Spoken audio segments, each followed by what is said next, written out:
Welcome to all of you guys. आज हम देखेंगे ट्रांसफार्मर इक्विवेलेंट सर्किट डायग्राम। आपने अभी वी लैब पे बहुत सारे शॉर्ट सर्किट टेस्ट और ओपन सर्किट टेस्ट कर लिए, लेकिन आप लोग को डाउट आ रहा होगा कि ये सर्किट इनका कैसे बना हुआ है। तो एक एग्ज़ाम में भी एक आध बार पूछा है, तो इसलिए सबसे पहले तो आप सर्किट डायग्राम, इसका इक्विवेलेंट सर्किट डायग्राम जानो। उसके बाद में ओसी टेस्ट और एससी टेस्ट मतलब open circuit test and short circuit test of a transformer मैं बताऊंगा।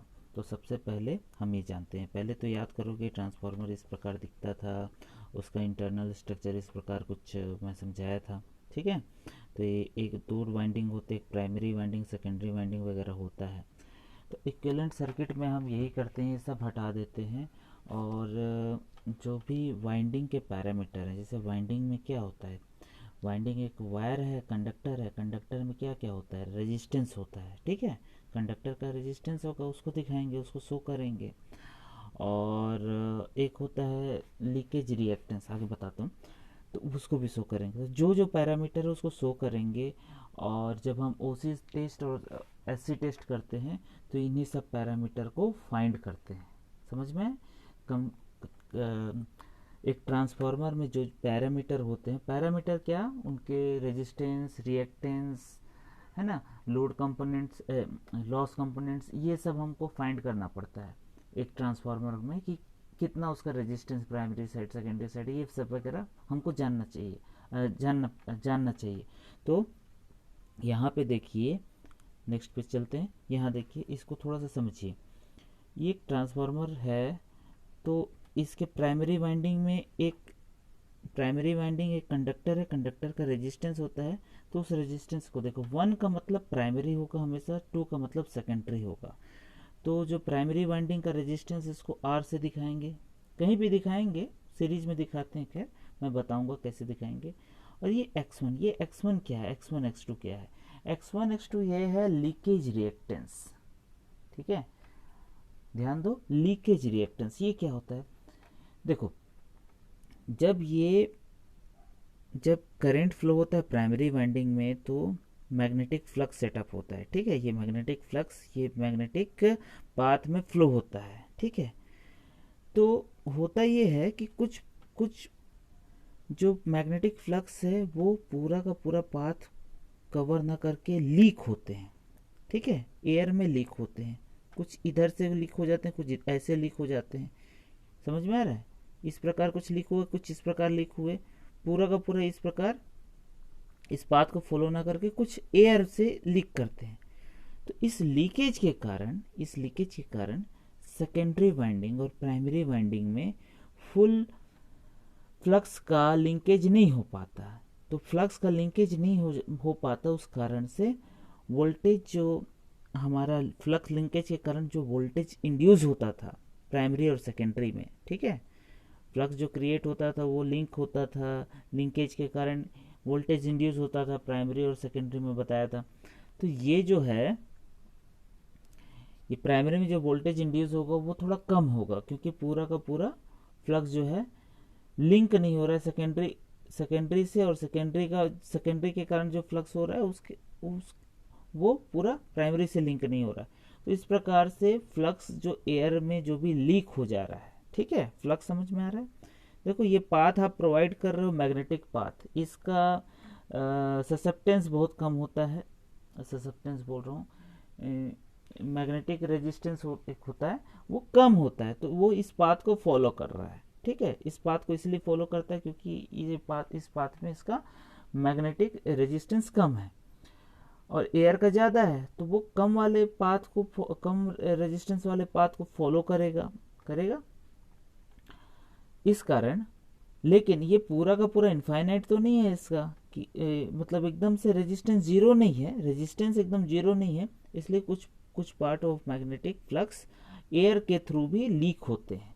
लीक होने के कारण ये लीकेज रिएक्टेंस, उस जितना लीक हो रहा है, जैसे हम बोलते हैं ना लीक हो रहा है, तो उसको लीक होने को तो दिखा नहीं सकते। तो सर्किट डायग्राम में शो करते वक्त हम लोग लीकेज रिएक्टेंस से शो करते हैं। ठीक है, जो कि एक एल कंपोनेंट वगैरह होता है, एल मतलब इंडक्टेंस कंपोनेंट होता है ना, इस प्रकार से।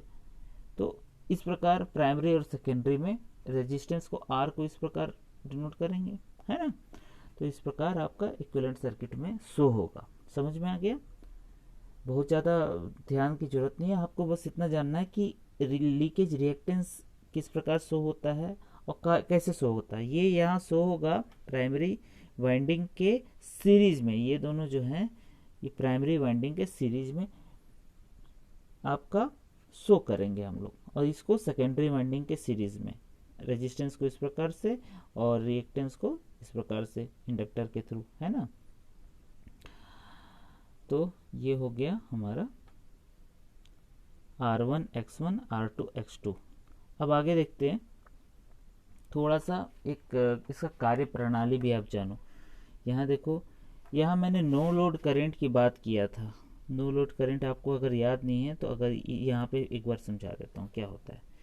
जब आप कोई यहाँ सेकेंडरी में लोड नहीं लगाते उसको नो लोड बोलते हैं। नो लोड कंडीशन में जो प्राइमरी में करंट फ्लो होता है उसको आई नॉट से डिनोट कर, जीरो है ना, आई जीरो को बोलते हैं नो लोड करंट। ठीक है, जो ये प्राइमरी में फ्लो हो रहा है उसको नो लोड करंट बोलते हैं, क्योंकि सेकेंडरी में कोई लोड नहीं है, इसलिए जो करंट फ्लो हो रहा है वो प्राइमरी करंट, और इसका वैल्यू बहुत कम होता है, usually 5 to 10% of rated current. Rated current क्या है? जितना इसका रेटिंग किया है ना करंट का, मैक्सिमम करंट कितना फ्लो होगा उस करंट का, जैसे अगर ये 100 एम्पियर इसमें फ्लो होने का है तो उसका 5 to 10% ही फ्लो होगा इसमें। आई जीरो का वैल्यू इतना कम होता है। ठीक है, समझ में? तो इस आई जीरो का वैल्यू कम होता है 5 to 10%।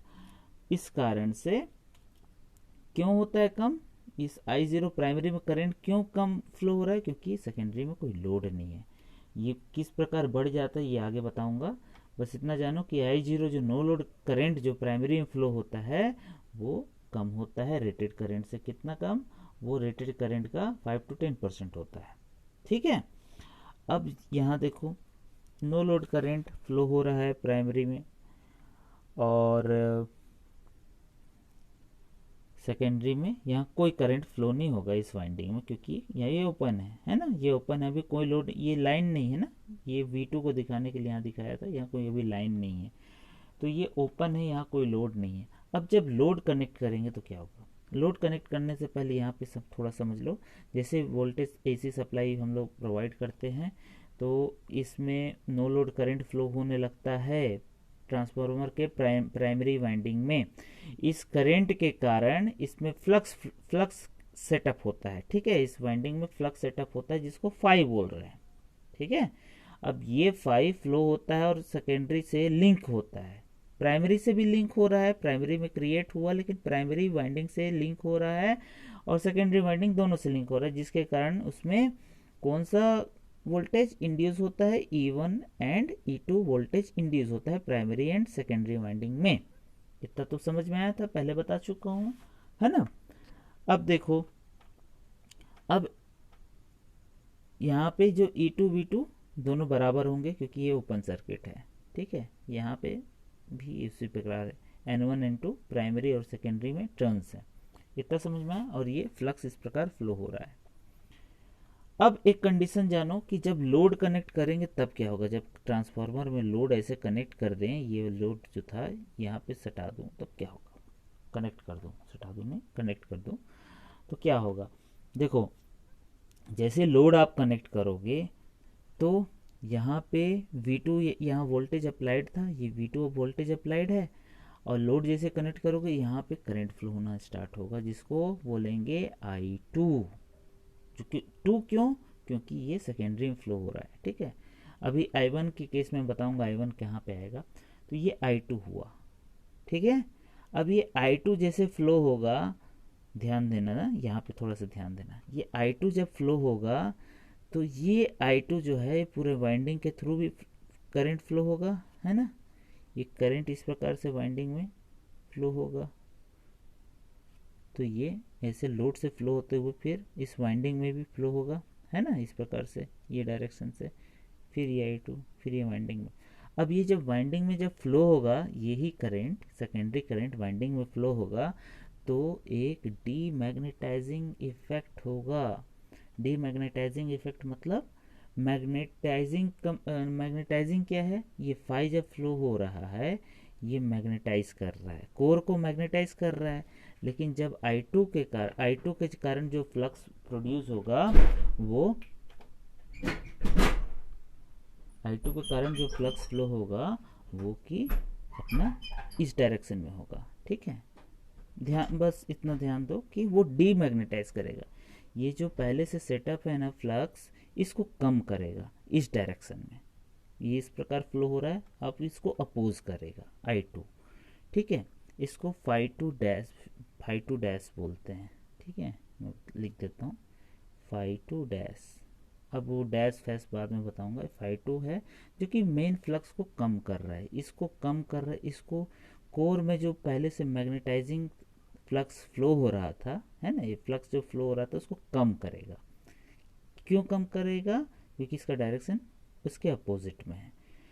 लेकिन इंडक्टर का प्रॉपर्टी होता है कि, ध्यान देना ना, इंडक्टर का प्रॉपर्टी होता है कि यह अपने मतलब ये फ्लक्स के कम होने का विरोध करेगा। ठीक है, लेंज का नियम जो है फ्लक्स के कम होने का, क्योंकि इसमें जो फ्लक्स सेटअप था ना वो अचानक से ना बढ़ता है ना कम होता है, अचानक से ना बढ़ेगा ना कम होगा। अगर ये कम हो रहा है, जैसे ही इस फ्लक्स को डीमैग्नेटाइज करेगा, ये फाई टू जो है मेन फ्लक्स को जैसे डीमैग्नेटाइज करेगा, तो ये जो यहाँ पे जो प्राइमरी वाइंडिंग में जो फ्लक्स था वो कम नहीं होगा। उसको बैलेंस करने के लिए उसको और बढ़ाएगा। जितना ये फाई टू है ना, फाई टू जो फ्लो इसको बैलेंस करने के लिए और करंट को ड्रॉ करेगा, जिसको I2 डैश बोलेंगे। ठीक है, करंट को ड्रॉ करेगा प्राइमरी से। I0 एज इट इज है, और ये I2 डैश जो है ये एक्स्ट्रा फ्लो होगा प्राइमरी में, ताकि ये फाई टू के डीमैग्नेटाइजिंग इफेक्ट को बैलेंस करे। ठीक है, इस I2 डैश के कारण प्राइमरी में उतना ही फ्लक्स एक्स्ट्रा जनरेट होगा, ये फाई के एक्स्ट्रा में जनरेट होगा फाई टू डैश। तो ये इस नेगेटिव जो डीमैग्नेटाइज कर रहा था उसको बैलेंस कर देगा। तो एक कांस्टेंट मैग्नेटिक फ्लक्स जो है कोर में फ्लो होते रहता है। तो इस प्रकार से I2 डैश जो है, ये जो I2 डैश है और ये I0 दोनों प्लस होकर बनाते हैं I1। ठीक है, I1 बनाते हैं। अब यहाँ देखो, ये मैंने लिखा है ऑन लोडिंग, जब लोड करते हैं तो प्राइमरी का जो करंट है I1 equal to I0 plus I2 dash. ठीक है, ये भी याद कर लो, बस इतना। उसके बाद एक और कंपोनेंट पढ़ना हमको, कोर लॉस होता है। देखो, जब आप बिना लोड के इसको जो हमारा ट्रांसफार्मर बिना लोड के आप जिसे ऑन करते हो, ठीक है, इसको ऑन करते हो तो नो लोड करंट फ्लो होता है। तो इस कोर में एक लॉस होता है। कोर लॉस दो टाइप के होते हैं। ठीक है, कोर में भी लॉस होता है। अब ये लॉस किस प्रकार से होते हैं? एक होता है रेजिस्टेंस, मतलब एक होता है एडी करंट लॉस और एक होता है hysteresis loss. Eddy current loss क्या होता है? देखो, एडी करंट लॉस एकदम बहुत डीपली नहीं पढ़ाऊंगा, बस इतना बोलूँगा, एडी करंट के कारण ये जो है कोर गर्म हो जाता है। ठीक है, कोर गर्म हो जाता है। तो एक तरीके से ये वोल्टेज लॉस है। वोल्टेज समझ में आ रहा है? जब भी जहाँ गर्मी के रूप में लॉस होता है उसको वोल्टेज लॉस बोलते हैं, क्योंकि ये एक्टिव लॉस होगा। एक्टिव लॉस मतलब जैसे रेजिस्टेंस गर्म हो जाता है, उसी तरह यहाँ पे भी ये लॉस हो रहा है, वोल्टेज लॉस। ठीक है, गर्मी पैदा करेगा, गर्म होगा ये, तो इस वोल्टेज लॉस, ये एडी करंट लॉस। तो इस प्रकार के लॉस को दिखाने के लिए हम किसका यूज़ करेंगे? हमेशा रेजिस्टेंस का। ठीक है, रेजिस्टेंस का यूज़ करेंगे। अब इस रेजिस्टेंस को जीरो नॉट करके बताया, तो ये कोर से रिलेटेड है ना। जैसे R1 जैसे दिखाए थे, ये जो R1 यहाँ रहेगा ये प्राइमरी, और ये R2 मतलब सेकेंडरी। जीरो का मतलब यहाँ कोर से होता है। ठीक है, कोर से। अच्छा, तो ये I0 मतलब core no load current, no load current जब, सॉरी, ये नो लोड करंट है, ठीक है। अब ये नो लोड करंट जो है दो पार्ट में डिवाइड होगा। ये कोर लॉस कंपोनेंट है, कोर लॉस में जो भी आपका करंट फ्लो हो रहा है उस लिए नो लोड। जब नो लोड के कंडीशन में देखो, जब कोई भी लोड नहीं है, जब बता रहा था, तो जो प्राइमरी में जो करंट फ्लो हो रहा था ना, सेकेंडरी में तो कोई करंट नहीं फ्लो हो रहा था, तो ये नो लोड कंपोनेंट ही प्राइमरी करंट में था, और जो कि कोर लॉस की यही इसी कारण कोर लॉस होता है। तो यही no load component of current है, ठीक है, कोर लॉस कंपोनेंट है। अरे उतना ध्यान मत दो, अभी बस इतना समझो कि दो लॉस होते हैं कोर में, एडी करंट लॉस जो कि जिसके कारण कोर गर्म हो जाता है, हिस्टेरिसिस लॉस ये मैग्नेटिक लॉस समझ लो, एक होता है हिस्टेरिसिस लॉस, आपने शायद माइनिंग में पढ़ा होगा, तो इसको ज़्यादा डिटेल में नहीं बता रहा हूँ, इसके कारण बता रहा हूँ। इसके कारण होता ये है कि एक ग्राफ बनता है, ऐसे आपने देखा होगा हिस्टेरिसिस ग्राफ, ठीक है, ये लूप होता है हिस्टेरिसिस लूप, और इसका जो हमारा ये जो एरिया है, लूप का एरिया है, ये हिस्टेरिसिस लॉस कहलाता है, ठीक है। तो इसको हम दिखाने के लिए, इसको मतलब रिप्रेजेंट करने के लिए, इक्विवेलेंट सर्किट में रिप्रेजेंट करने के लिए हम लोग ये इंडक्टर का सहारा लेते हैं। तो उसको x0 से डिनोट करते हैं, ये दोनों पैरेलल में कनेक्ट कर देते हैं, ठीक है। तो यहाँ से देख ले I0 इक्वल टू IW और IM। IW क्या है, वोल्टेज कंपोनेंट, मतलब eddy current loss component of current है, ठीक है। और ये IM मतलब मैग्नेटाइजिंग कंपोनेंट है ऑफ नो लोड करंट। तो नो लोड करंट के दो पार्ट हो जाते हैं, जो R0 से जाता है उसको IW बोल रहे हैं, जो X0 से जा रहा है उसको XM बोल रहे हैं, ठीक है। W मतलब वोल्टेज कंपोनेंट, M मतलब मैग्नेटाइजिंग कंपोनेंट, ठीक है। इतना बस आपको समझ, मतलब इतना याद रखना चाहिए कि है क्या, बस तब जाके हम लोग लास्ट में वो ड्रॉ कर पाएंगे। अब हम वापस आ गए, यही है equivalent circuit diagram of a transformer, ठीक है, ये इक्विवेलेंट सर्किट डायग्राम है। अभी यहाँ से पूरा पार्ट और यहाँ से पूरा पार्ट भूल जाओ, केवल ये बीच वाले पार्ट को देखो। ये मैं बता चुका हूँ आइडियल ट्रांसफार्मर, ठीक है, इसमें कोई लॉस जब ना हो, किसी भी लॉस कंपोनेंट को आप कंसिडर नहीं करोगे, तो वो आइडियल कंडीशन कहलाएगा, ठीक है। कोई रेजिस्टेंस नहीं, कोई लीकेज नहीं, कोई कोर लॉस नहीं, तो ये आइडियल कंडीशन कहलाएगा। तो इतने पार्ट को बस आप बोलोगे आइडियल ट्रांसफार्मर। लेकिन एक्चुअल में क्या होता है, एक्चुअल में रेजिस्टेंस भी होता है, लीकेज भी होता है, कोर लॉस भी होता है। तो उसको दिखाने के लिए हम देखो क्या क्या करेंगे। अब देखो प्राइमरी साइड में पहले ध्यान दो, प्राइमरी साइड में जो भी वाइंडिंग के कंपोनेंट हैं, रेजिस्टेंस और लीकेज रिएक्टेंस, उसको सीरीज में लगा देते हैं, ठीक है, बस इतना ध्यान रखो। उसी तरह सेकेंडरी में भी सेम चीज करते हैं। यहाँ R2 R1 क्या है, सीरीज रेजिस्टेंस ऑफ वाइंडिंग है ना, वाइंडिंग रेजिस्टेंस बोलो, प्राइमरी वाइंडिंग रेजिस्टेंस बोलते हैं R1। X1 क्या है, प्राइमरी लीकेज रिएक्टेंस, ठीक है। इसी तरह R2 secondary resistance, winding resistance, और X2 सेकेंडरी लीकेज रिएक्टेंस, ये सीरीज में लगते हैं, ठीक है, इस प्रकार सीरीज हुआ। जो कोर लॉस था, जो मैं बता रहा था कोर लॉस, ये I0 है ना, ये I0 कहलाएगा, I0 ये पैरेलल में लगता है, ठीक है, इस यहाँ आइडियल ट्रांसफार्मर पैरेलल में लगता है। तो इस प्रकार से आप बस याद रखो कि इस प्रकार पैरेलल हुआ, उसके I0 के दो कंपोनेंट निकलेगा, एक IW और एक I म्यू, म्यू से भी डिनोट करते हैं, M से भी डिनोट करते हैं, ठीक है। तो इसमें कंफ्यूज नहीं होना, मैग्नेटाइजिंग को म्यू से भी और M से भी, ये म्यू लिखा हुआ दिख रहा होगा आपको, म्यू, और ये IW, तो M बोलो या म्यू बोलो। और ये R0, ठीक है, ये R0 है, X0 है। R0 क्या है, एडी करंट लॉस जो हो रहा है उसको R0 से शो कर रहे हैं। और X0 क्या है, जो कि लीकेज मैग्नेटाइजिंग लॉस हो रहा है, मतलब हिस्टेरिसिस लॉस। ये एडी करंट R0 और हिस्टेरिसिस लॉस को X0 से यहाँ शो करते हैं, ठीक है। ये एक्चुअल में ऐसा होता नहीं है, उस लॉस को कंपोनेंट को शो करने के लिए हम लोग R0 और X0 का सहारा ले रहे हैं, इसी तरह X1 भी नहीं होता, होता केवल R1 है। वो भी यहाँ पे एक जगह जो दिख रहा है वो पूरा नहीं होता, ये पूरे वाइंडिंग में फैला होता है, लेकिन एक जगह उसको इकट्ठा कर देते हैं, जैसे लंप पैरामीटर बोलते हैं, सब पढ़ा चुका हूँ। तो इसको जान दो, है ना, इतना समझ में आ गया। सीरीज में एक्स आर और एक्स रहता है सीरीज में, और पैरेलल में ये वाला कंपोनेंट है ना, ये है कोर लॉस कंपोनेंट और ये है वाइंडिंग पैरामीटर्स। तो इतना आपको पता होना चाहिए। E1 और E2 क्या है, इंड्यूस्ड EMFs।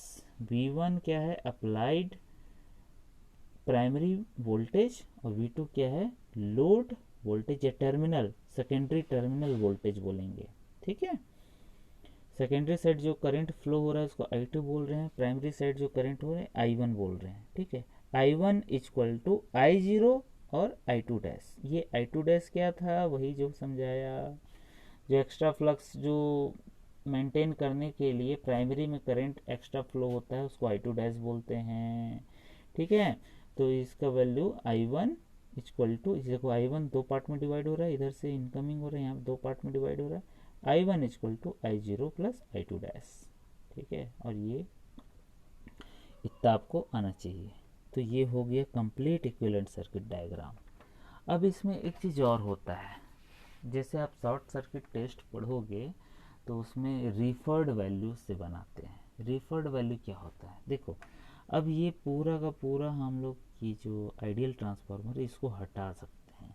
हटाने के लिए क्या करेंगे, किसी भी एक साइड, जैसे ये प्राइमरी साइड है तो ये जितने कंपोनेंट हैं, ये जितने कंपोनेंट सेकेंडरी में दिख रहे हैं सबको इधर प्राइमरी में ले आ सकते हैं।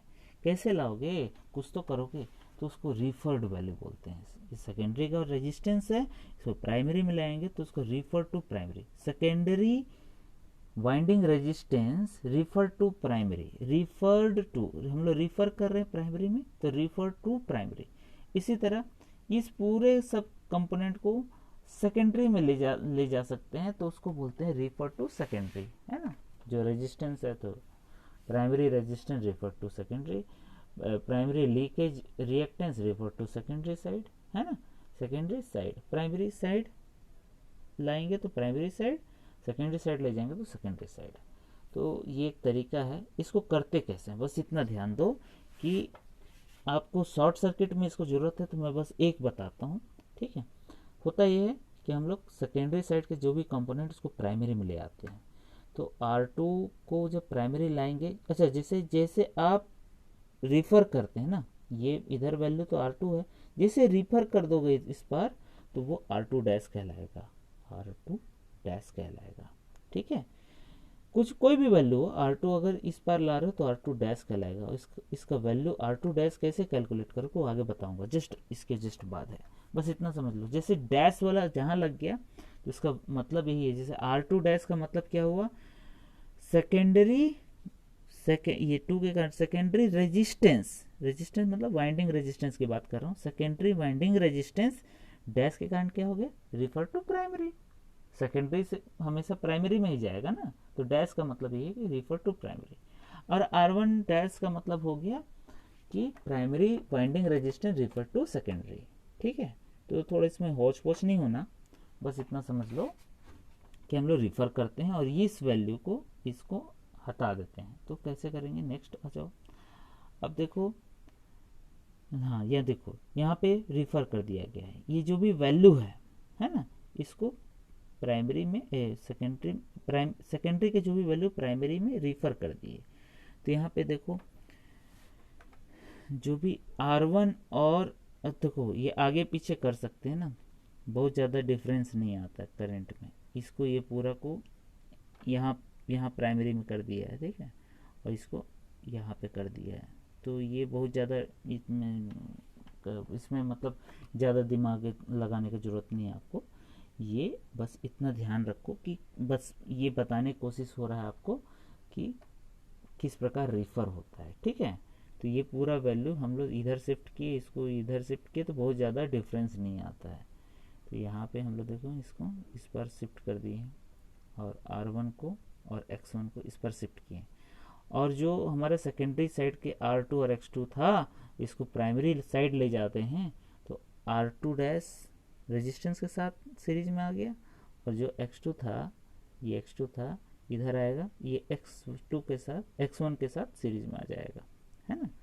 तो इस प्रकार से जो ये इन दोनों का जो सीरीज दोनों को ऐड करेंगे तो R01, ये 01 लिखा ना, R01, और यहाँ पे इन दोनों को ऐड करेंगे, दोनों का रिएक्टेंस को, तो 01 या x01 कहलाएगा।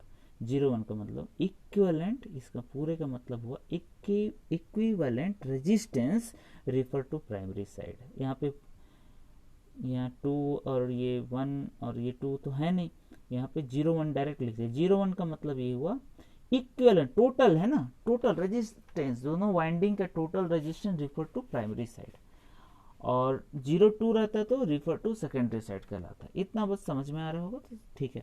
अब ये दोनों को जोड़ दिया है, यहाँ पे R01 कह दिया, x01 कह दिया, और ये इन दोनों को जब हम लोग z निकालते हैं तो r प्लस jx होता है, तो उससे z निकल जाता है। तो z जो है इसी की बात करते हैं, जो कि लिखा रहता है ट्रांसफार्मर में कि इम्पीडेंस, ट्रांसफार्मर का इम्पीडेंस होता है, ठीक है, और वो मैक्सिमम प्राइमरी साइड दिया रहता है, तो ये रिफर टू प्राइमरी। Z01 मतलब equivalent impedance refer to primary side, यही हमारे ट्रांसफार्मर के पैनल पे लिखा रहता है, ठीक है। और ये परसेंटेज में लिखा रहता है, तो परसेंटेज वाली बात बाद में बताऊंगा। पहले तो Z01 इक्विवेलेंट इम्पीडेंस, किसी पूरे ट्रांसफार्मर का इक्विवेलेंट इम्पीडेंस इस प्रकार निकलता है। अब थोड़ा सा यहाँ ध्यान दो, देखो प्राइमरी दो साइड होता है हमारे पास, primary side component, secondary side के कंपोनेंट। तो प्राइमरी में क्या क्या था, R1 और X1, सेकेंडरी में क्या क्या था, R2 और X2 था।